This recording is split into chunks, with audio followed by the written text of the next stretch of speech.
The harsh realities that no one likes to hear, and the journeys that no one likes to see.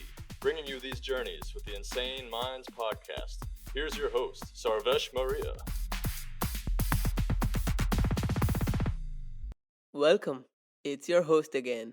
And this episode was recorded in October 2022. And today I had honor to speak with Cole Ferren, who's a music producer slash tennis player slash tennis coach.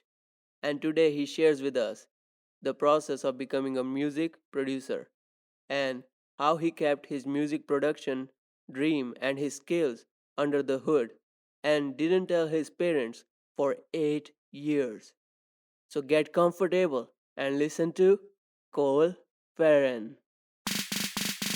All right, welcome on the show, Cole.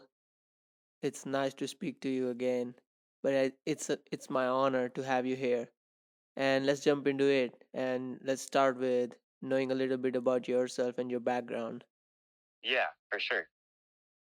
So currently, right now, I am finishing up my senior year at getting my business degree, and I've played tennis at SWU.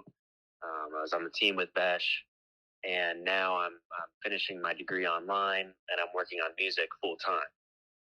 And what that means is I do music production and artist development and creative directing. And what that looks like is I'm making instrumentals for music, giving those instrumentals to artists. And then I'm also working with recording artists and helping them develop their craft and become better artists in themselves. And that's like full-time work. I could be doing like 12, 15-hour days doing that. But I love it, and that's what I'm doing right now. Man, it's entrepreneurship at its core. Totally, that's what I feel. Yeah, it really is. Even though it's artistry to some point, but to take that artistry and turn it into a business is entrepreneurship at its core. I mean, like you are starting from scratch, building ideas. First, idea generation is difficult in itself, but then you build an idea and then work on it. I mean, I can't think of a better word than being an entrepreneur. It really is. It's crazy. Um, I'm just constantly making new ideas and pushing them out to people. So I'm constantly networking. I'm constantly talking to people. My phone is like blowing up all the time just because of all the conversations I'm having and people I'm trying to network between, because it's all connecting dots.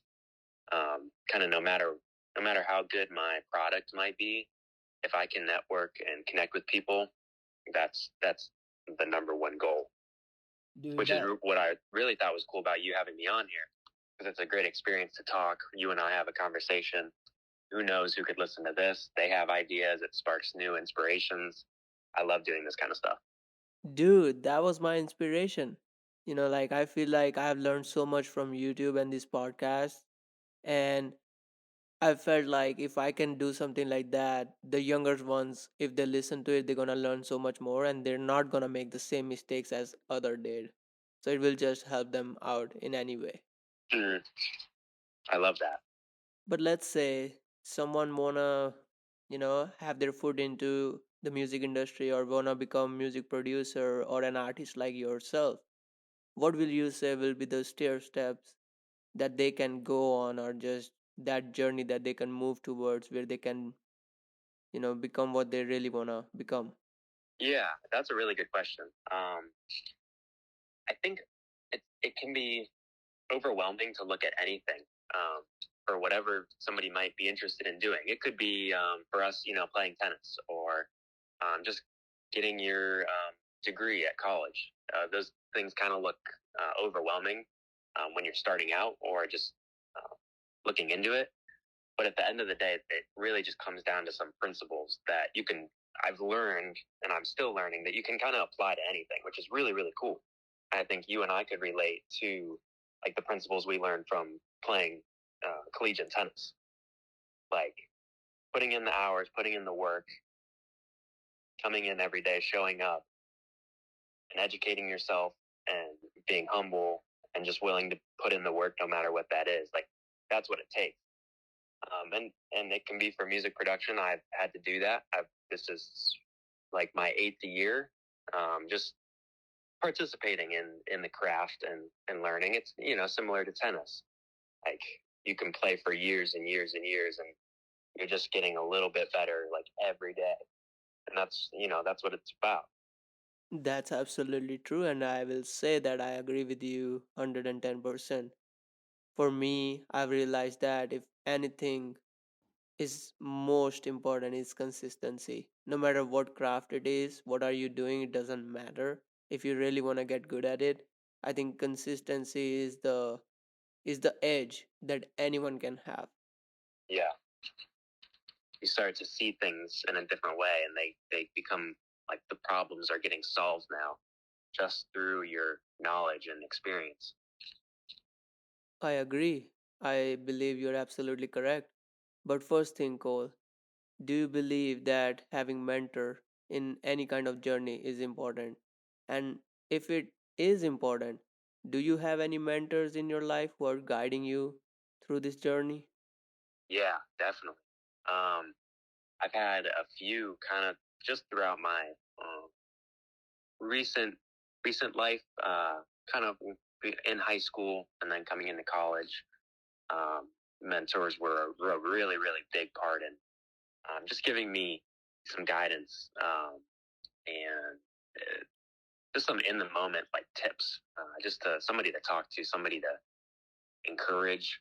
I think that's a super underrated part about having a mentor is, yeah, like the wisdom and knowledge they can share, but the encouragement that they can give, that was a big thing for me.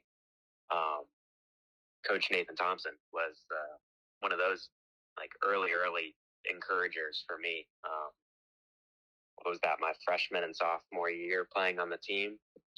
He and I would get coffee like once a week and just talk about our lives. Nothing specific, nothing, could be at really anything. And he was just somebody that was able to encourage me.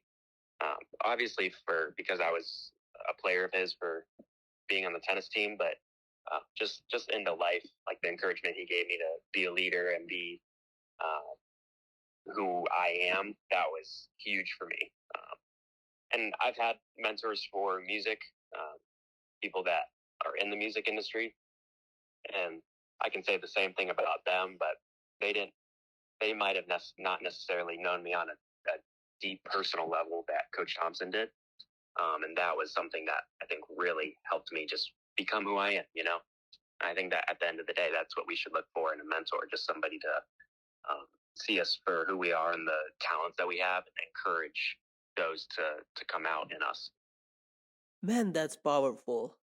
But Cole, you have been playing for so long, and matter of fact, you competed professionally, like playing college tennis, which is just a huge thing in itself.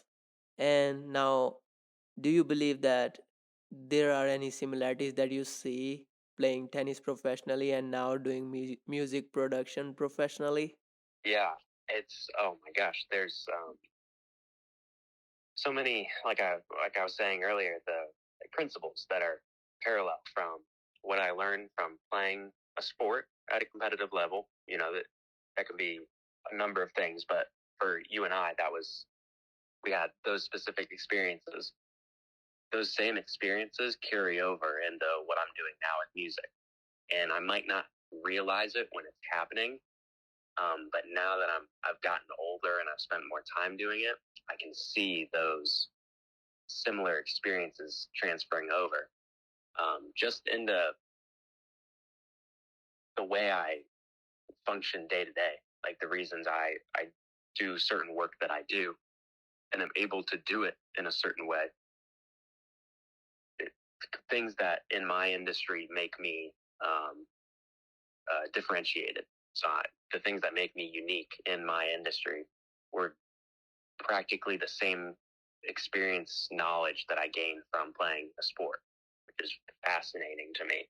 I've talked to a few people about in the music industry that have played sports or are interested in that topic of things carrying over, and everybody says that it's a huge factor in one, determining success, but also just doing it well. Just like, you play a sport well, you understand how to train, how to compete. Same thing with being in the music industry. And you learn how to practice, you learn how to compete. It's practically the same thing. So earlier you mentioned that you practice or you do music production professionally, like full time. I'm curious, how many hours do you put each day? Yeah. I'm big into going for, I'll frame it this way. A lot of artists or creatives work in sprints. So high intensity, short periods. And that can be great sometimes, but to make this a long-term game, understanding how you work and what the best way to train or practice is, that's a really big piece of all of this. Just like playing a sport, understanding how you should train, how the best way for you to get better, understanding that process is what's going to make everything happen. And that's kind of what, now that I've been home, I'm able to set up my own schedule. This has been like super impactful for me. I'm still like working on like a really good schedule that fits for me, but I'm kind of experimenting right now. But I have kind of discovered that if I only work for a few hours here and there throughout the day, and I take breaks in between, it gives my mind kind of a room to rest in between. And I can just put out ideas as much as I need to, and how many ideas that I need to throughout a course of a day. So I could work for a few hours in the morning, take a small break, a few hours in the afternoon. I can kind of keep making workspaces and like spaces to be away from the work that allows me to constantly put out ideas. Because at the end of the day, I'm not necessarily worried about the quality of the work that I put out. I need to focus on the volume and getting the reps in, which is very crazy similar to tennis. If I'm having a bad practice, I just got to focus on hitting a ton of balls and getting the reps in, because eventually it'll start to flow, get in the groove, right? You get in that good rally. The same thing with the craft that I'm in. If I'm kind of putting out mediocre products, I just got to keep doing it and get the reps in. And that's kind of how I want to make my schedule, because eventually one of those work periods throughout the day, I'm going to get in a flow state and I'm going to start grinding out these ideas. And that's what I'm trying to train myself to get into. Just like you train yourself, when we go out to practice, you train yourself to get in a good focus rhythm on the court. And we want to get that like every practice. And if you're in that state for a good amount of time, it doesn't really matter if you do a 3-hour practice or an hour practice.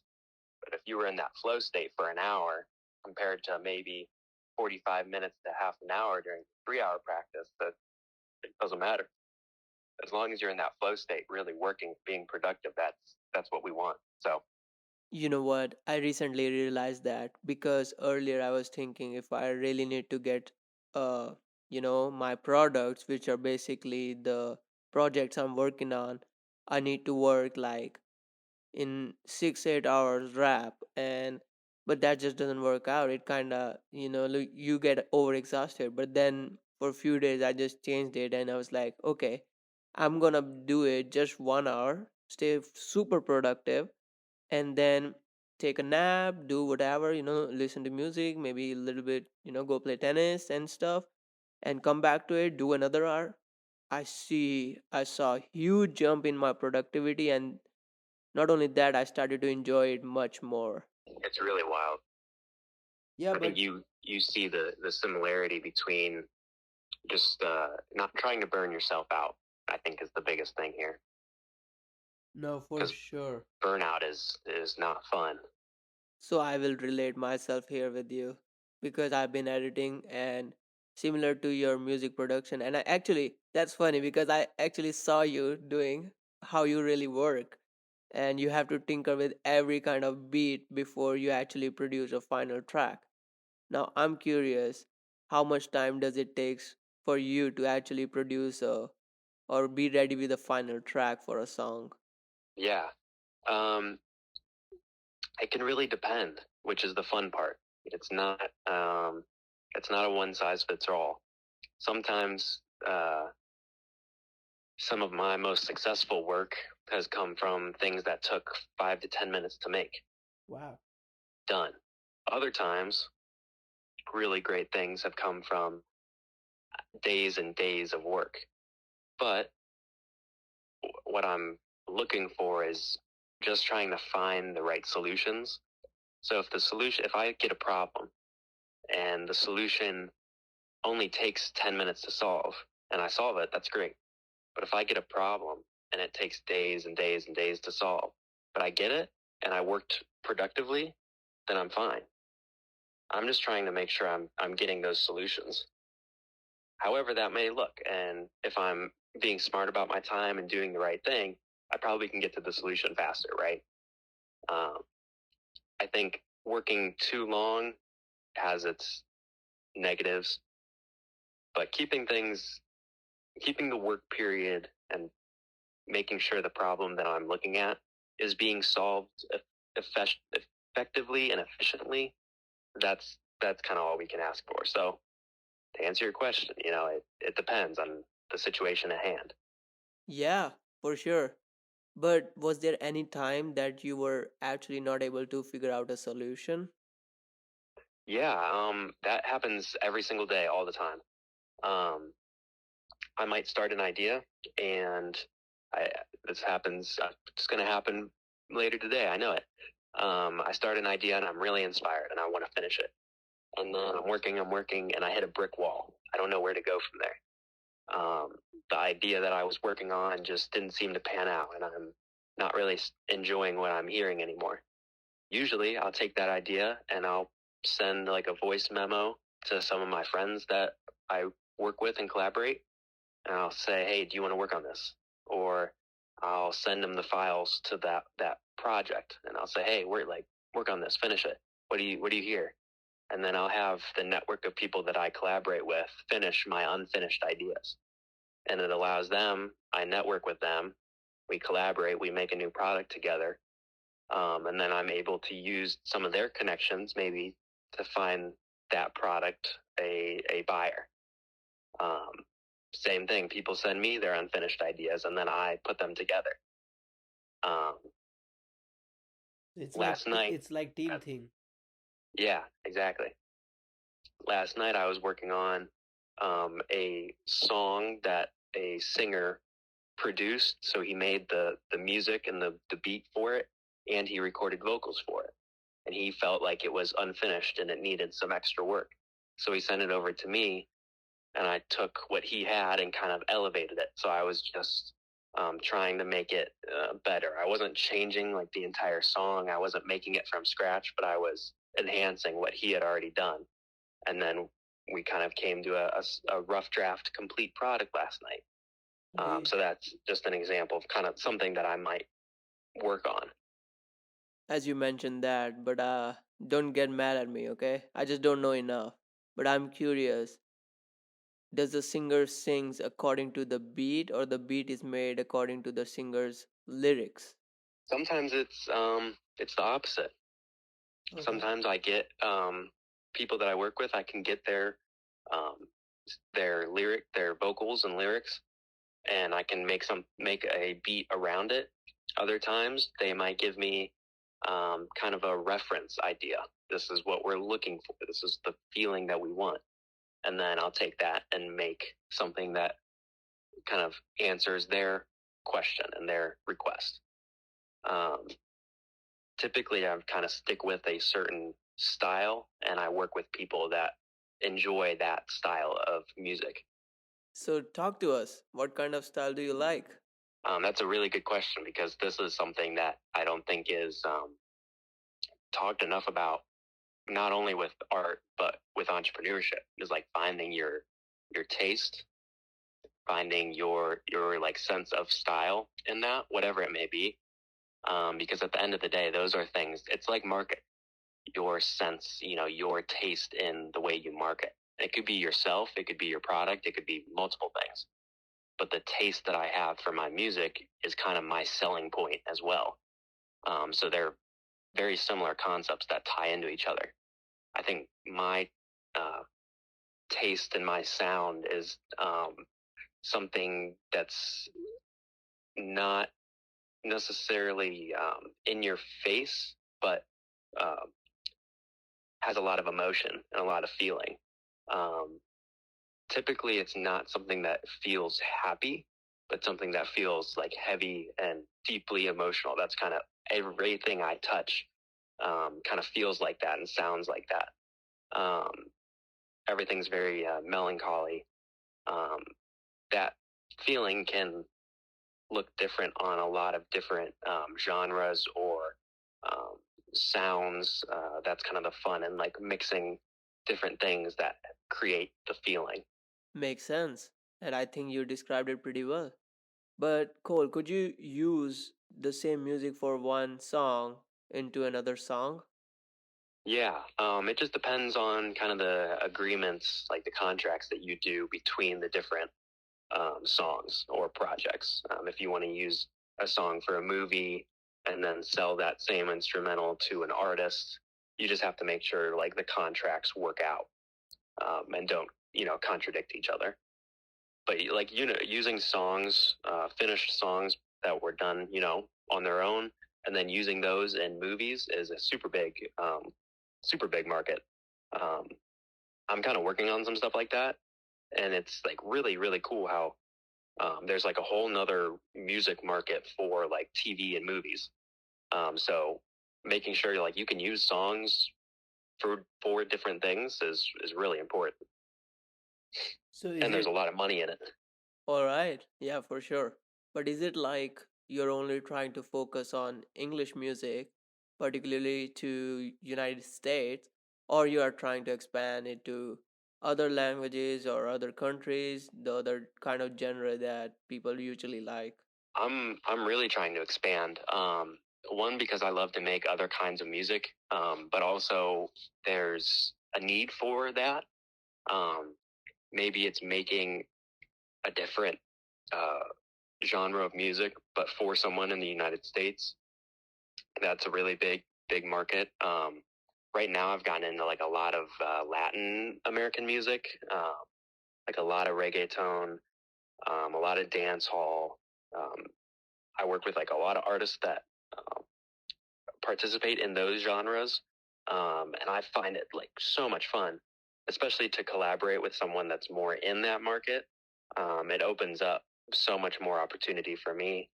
Um, Working with maybe people that are in other countries, I work with like a lot of Canadian and artists from the UK. Their sounds match with kind of what I create. So I don't necessarily have to change what I'm doing to work with them. And it's, artists from another country, artists from completely different markets. It's like a lot of fun and opens up so much opportunity for me.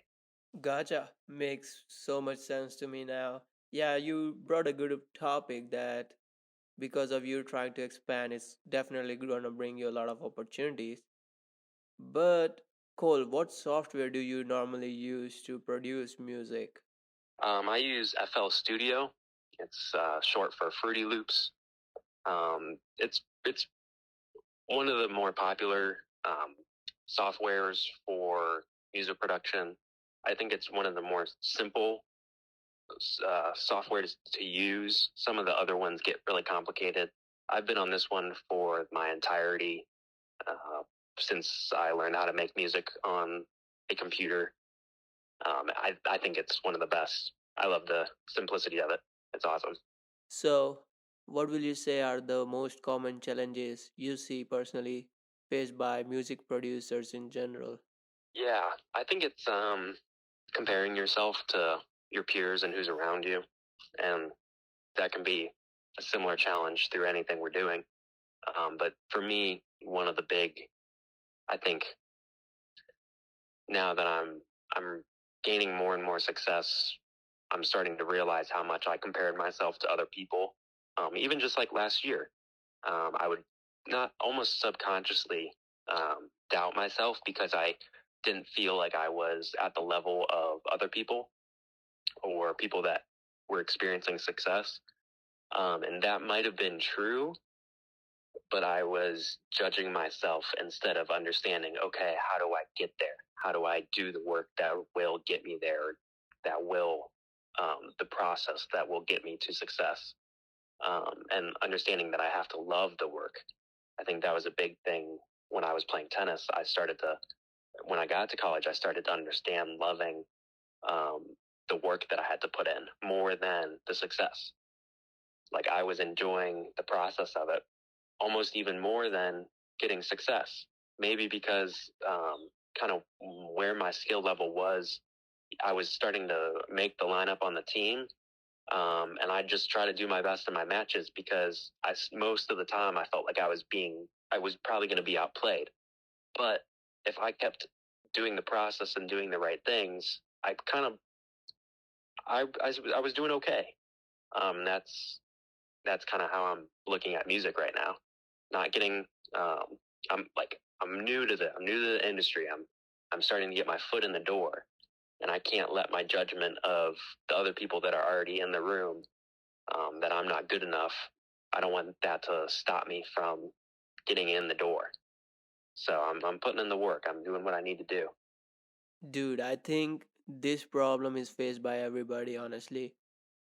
And it's nothing wrong against social media or YouTube in general, because I still say that kudos to YouTube because I'm learning everything from YouTube about editing and stuff.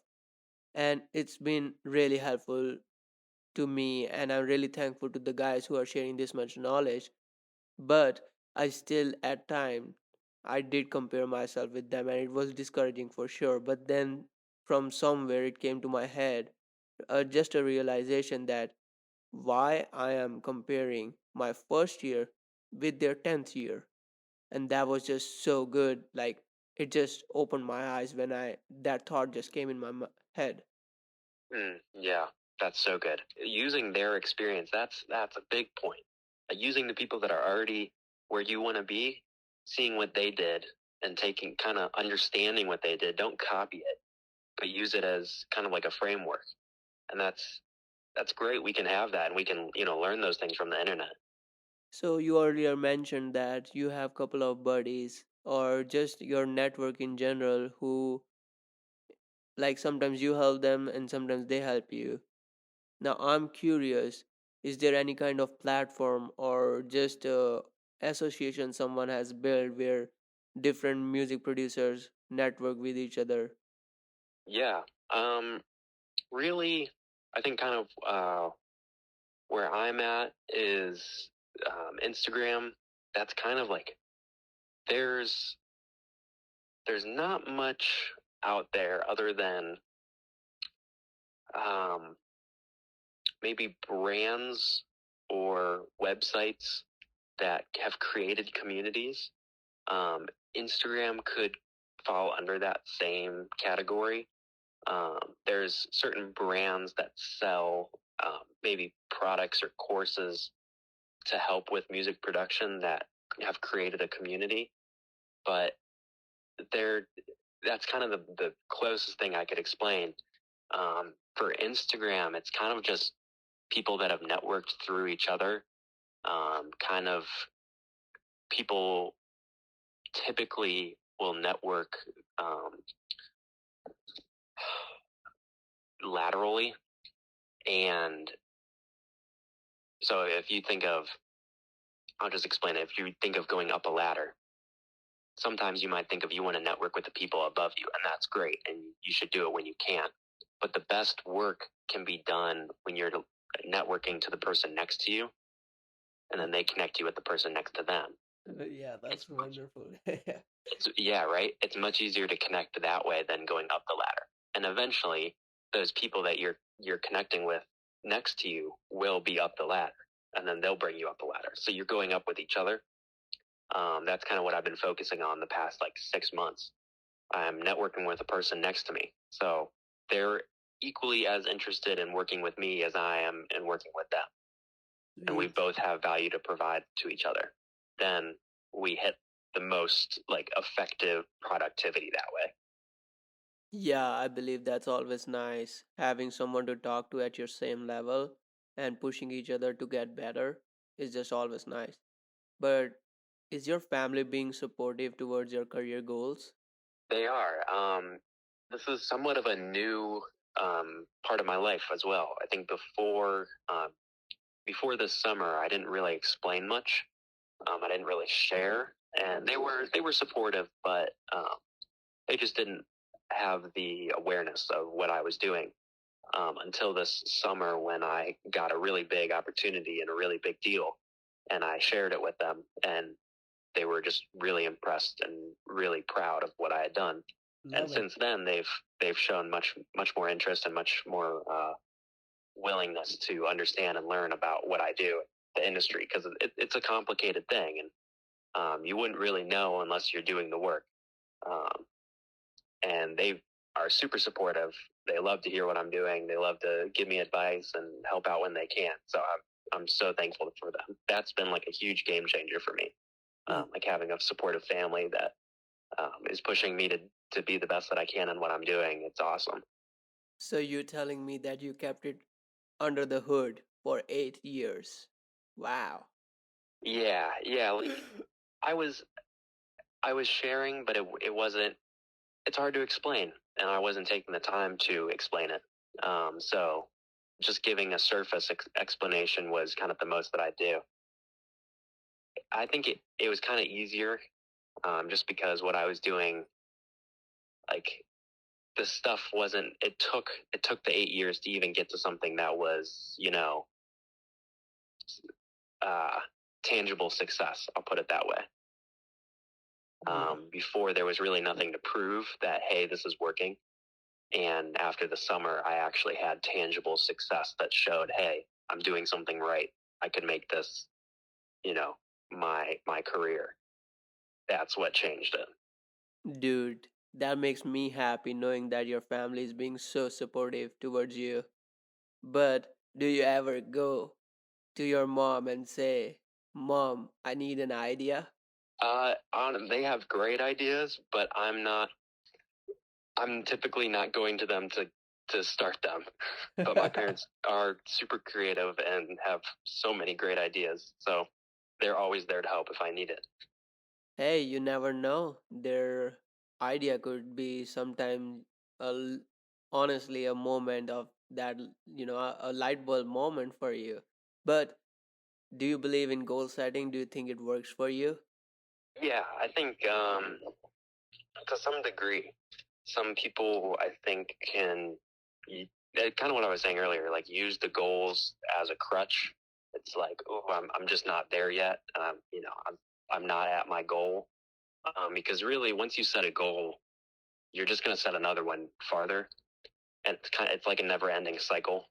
So I think having like a target in mind, saying like, hey, I'm trying to shoot there, is a little more, for me, effective for like a long-term game, because I can get really down on myself with goals if I haven't hit them, or say, yeah, I do hit a goal, but then I'm empty when I finish it, and it's like, oh, I still have so much farther to go. So I'm trying to find like rough targets to hit. Like, okay, I want to go there. If my direction changes, that's okay. Maybe it's even for the better. But making sure I'm going in every day and making progress to that target is really important, however that may look. So, what I'm getting from you is like you're definitely a process driven person rather than goal driven. Definitely process. Yeah, process is like big for me, especially in what I do. I think some entrepreneur domains, like certain practices, might be a little better for the goal driven, or personality wise. But I think for me in the music industry, uh, being driven by the process is bigger than anything, because there's like so much opportunity for success. You're not going to hit all of it. And if just that definition of success is your goal, you're probably going to get disappointed a lot. So understanding the process is like a much more emotionally stable way to go about it, if I could explain it the best. And that works for me. All right. And as you mentioned over there, definition of success, that brings me to the next question. Like when you talk about success, what does success looks like to you? I think loving what I do is a really big one. I just was reading this book that I got with, and it was explaining like the amateur, whatever they're doing, is going to do what they love, and the professional is going to love what they do. So it's a complete shift in thinking of what you're doing. And I make music, so I'm going to love making music. And when I love it and I'm passionate about it, I'm going to fall in love with the process. And if I get really good at the process, I'm going to reach so much more success than I could have ever dreamt. Wow, man, those were some really heavy words for me. But, making a decision like what you did, going from schooling on campus to doing online school and now totally focusing on music production, it's not an easy thing. I bet you had to think about it a lot. That that was a really big thing for me because I was essentially giving up music, or not music, tennis, and I wasn't going to play in college anymore, and that was a big thing for me. But I wanted to make sure that if I'm choosing to give that up and change my direction, that I was going to be worth my time, um, and make sure that that change was done properly. And I feel like I'm doing my best to make that happen. Makes sense. But is there anything that you are struggling with right now? Yeah, there's a lot. I think making sure I look back and see how far I've come, not getting down on how far I need to go. Um, being appreciative and grateful of how far I've come. Just to being reminded of that is like really, it's a struggle, obviously, but just to be reminded of that daily is super helpful, and something that I need to keep reminding myself. Yeah, for sure. I believe that looking back like few years ago and looking at your situation right now and you see how far have you come, I believe that just adds to your confidence and you are just now much more motivated to just keep pushing, keep pushing. But has that ever happened to you that you ended up getting an idea from a place that you were never expecting from? Yeah, that happens a lot, and it's really fun. Um, I think understanding. I was just listening to somebody explain this. Understanding that, like, you opening your sense of inspiration or just finding solutions. Um, if you open your kind of search into like every area of your life, so say I'm making music here, but I'm also coaching high school tennis on the side. Just understanding that I might gain some new inspiration and experience from my time coaching and apply that to music and ideas that I'm doing in music, I will find much greater solutions and much greater ideas in that process. Um, because I'll find other ways of inspiration that connect to what I'm trying to do, and I reach solutions more effectively that way. Because you can kind of get too like trapped in your own world, and things start to loop. So you start to revisit the same things that you've been using, and they get boring. So opening up your scope for like inspiration and influence really helps with that, and finding like new ideas. Yeah, you know what has happened with me? I don't know. Okay, I don't want to mention some names, but it has often happened with me. Like, people will be, or just my friends in general, will be making fun of me. But in just that, them making fun of me and we all laughing, joking, they will end up giving me such a great idea that they probably even don't know because they're just laughing at me or something. But I realize at moments like some of my friends making fun of me gives me such a good idea, and that kind of also changed my mindset to the fact that, hey, you guys making fun of me, do it. I probably will get an idea from you guys. Yeah, no, it's like such a good idea. And you got to be like, when those ideas come in, you got to be willing to like act on them and not like suppress them, you know, like trying to, okay, whoa, what just happened? And like getting it down, maybe writing it down, maybe creating it, whatever it may be. Cause they're always coming and we're always having them. So like, however, whatever it takes to get them written down. Definitely, and I think that's why iPhone notes helps me a lot. That's just funny. But Cole, what does future looks like for you? Just in general, some any growth opportunities or something. Yeah. Really just for me, like keep networking and keep working with new people. The like opportunities are just endless when you're working with other people because you really don't know what they might have, and what might come to you through that. Um, I think a big part of like my next year will be like some travel that I'll do. I'm I'm looking at going to LA, maybe within the new year or early in January, um, to work with some people that I've wanted to work with and, um, execute on some opportunities. So I think that'll be, life changing, honestly. So yeah, we'll just keep doing those things. Cool beans. But we have been talking about how good this industry is and your potential struggles. But we also wanna bring what are some key things that you kind of don't like about this industry, or some things that really pisses you off. Yeah. I think people not understanding that it takes time. Like a lot of people, just want the success like here and now, and that can show like through attitude and mindset. People get really like frustrated really easily over things that are totally natural and happen every day.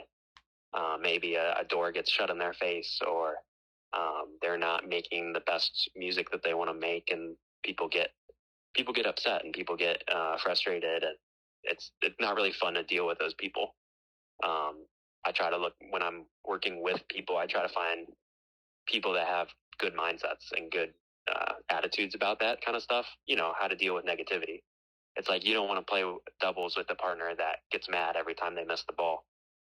You want to play with somebody who understands that mistakes are going to happen and they just have to keep working, keep doing their best. That's like what you want to look for.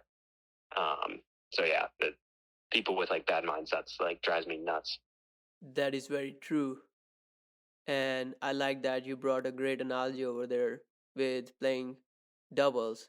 But I'm also curious on knowing your opinion about Kanye West's situation and how every company is backing off from the deals they signed up with him. Yeah. At the end of the day, like Kanye, like this is kind of what he does, and he said like crazy and wild things like his entire career. Um, it's really just to drum up, like attention to his art. And what I'm find fascinating is like he's willing to sacrifice like his reputation for people to like experience his art that he puts out. I find that like really fascinating. Maybe I don't agree with everything he sacrifices himself for, but the way that he uses himself to like push what he does is like fascinating. Honestly, I didn't even think about the situation in that way. But it's just because I wasn't even familiar with Kanye West before I came to United States. But that's why I was curious to know your opinion because you guys are kind of in the same industry. That's my opinion. It's, kind of, I'd like to say neutral, but I think it looks at it from what the situation really is. because he's been saying crazy stuff forever and like doing things that people always get, maybe upset or confused by, but nothing's like, it's all the same. He's always done it, and it ends up like making himself, he uses his voice to make a point, and maybe he doesn't do the best job of communicating it, but he gets people looking his direction, and then he gives them usually like a great piece of art to make them think about it. That's what I love. Wow, that's a crazy way to look at it for sure, but you know better than me, of course. And like, share with us one of your crazy experiences or just a story in general that you believe is very memorable to you and you probably will never forget. One time I did I worked like a 24-hour day. Wow. I can explain to you what I did. The food tennis team had gotten up in the morning. It was an early, no, it was an early Clemson game that we worked. Oh, yeah. Okay. Yeah. And after that, I left and went to Atlanta, like in the afternoon. And then I worked until the time we got up to go to the Clemson game. So it was like 6 a.m. to like 6 a.m. Oh, wow. Oh, my goodness. I wasn't working on music the entire time, just like doing the whole entire day, just to like get down to Atlanta and then keep working. I think about that, like that day and the effort that it took to do all that when I'm like feeling lazy or feeling like down on myself. Like, hey, I put in this like, that crazy 24-hour day, like make it worth your while. And I got opportunities from doing that day, and I just like used that as a reminder, like you're capable of doing it. Like keep going. Dude, it's just the choice you made. You could have made another choice of just sleeping in, but you did not. And look at it. Till date, you remember that experience, and I'm pretty sure you are thankful to yourself for making it. Totally. It was almost like the opportunity just for believing in myself. Like I'm capable of doing that, and now I can use that like later on down the road. Yeah, for sure. You can use it anytime in your life. But Cole, coming to the next phase of the podcast, this in this phase, just describe your opinion in 1 to 2 words.